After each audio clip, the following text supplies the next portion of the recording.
Very good morning to all of you. আজকে good মর্নিংটা এইভাবে স্টার্ট করলাম কারণ হোম ভিজিটের জন্য বেরিয়ে পড়েছিলাম, তো সকালে উঠে করা হয়নি। তো ফার্স্ট হোম ভিজিট করে এবার সেকেন্ড হোম ভিজিটের দিকে যাব। তো চলো, সকালবেলায় এই গ্রামের দিকে আসতে খুবই ভালো লাগে আমার। জায়গাটা এত সুন্দর না, মানে একটা শান্তি লুকিয়ে থাকে এই গ্রামের দিকে। টাউনে কি বলতো, একটু ক্যাচের ম্যাচের এত আওয়াজ হয়, বাট এখানে এত শান্ত, মানে একটা পরিবেশ, একটা নস্টালজিয়া জড়িয়ে আছে জানো। তো চলো, পেশেন্ট থেকে তোমাদের সাথে কথা হচ্ছে। নামলাম বাস থেকে, এবার ফ্রেশ হয়ে নেবো রুমে গিয়ে ফ্রেশ হয়ে নিয়ে দেন আরেকটা হোম ভিজিটের জন্য।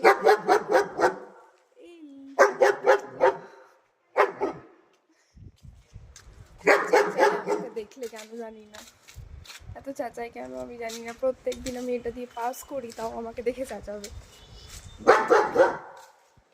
চলো, ফ্রেশ হয়ে কথা হচ্ছে। বেরিয়ে পড়েছি পেশেন্ট দেখতে যাওয়ার জন্য। চলো, পেশেন্ট দেখে এসে তোমাদের সাথে কথা হচ্ছে।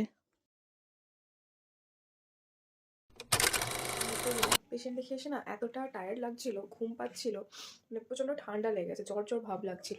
তো আমি ঘুমিয়ে পড়েছিলাম। তো ঘুম থেকে উঠলাম এইমাত্র, জাস্ট ফ্রেশ হয়ে নিয়েছি, এবার পেশেন্ট দেখতে বেরোবো। চলো, পেশেন্ট দেখে এসে তোমাদের সাথে কথা হচ্ছে। আজকে দেখো বাজারে কত ভিড়, যাওয়াই যাচ্ছে না। কালকে পুজো, আজকে থেকেই দেখো সব ট্রলি মাছ চলে এসেছে। ভোরবেলা থেকেই মাছ বিক্রি শুরু হয়ে যাবে। তো যাই হোক, চলেও এসেছি দেখতে দেখতে পেশেন্টের বাড়িতে। পেশেন্ট দেখে তোমাদের সাথে কথা হচ্ছে।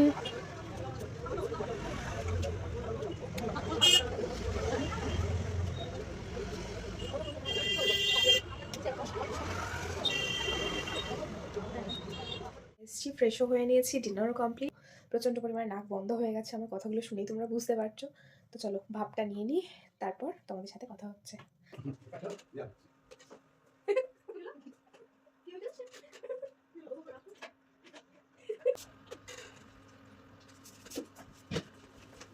নিলাম, ব্যাপারটা নিয়ে অনেকটা বেটার। তো এটা একটা হোম রেমেডি, অনেক পুরনো একটা হোম রেমেডি, বাট এটা ভেরি ইউজফুল। তোমরাও ট্রাই করতে পারো যাদের যাদের এরকম সাইনাসের প্রবলেম আছে, নাক বন্ধ হয়ে যায়। ভেপার প্রচণ্ড পরিমাণে ভালো কাজ দেয়। ভেপারও নিয়ে নিয়েছি, ফ্রেশও হয়ে নিয়েছি। এবার একটু গরম গরম দুধ খেতে হবে। দুধ না খেলে একদমই, মানে কি বলবো, একটু দুধটা প্রেফার করি রাত্রেবেলায়, যখন ঠান্ডা লাগে না রাত্রেবেলায়, মানে গরম জিনিস খেতে খুব প্রেফার করি আমি। তো তোমরা কারা কারা সরস্বতী পুজোয় কীরকম কে এনজয় করেছো আমাকে কমেন্টে করে কিন্তু জানাবে।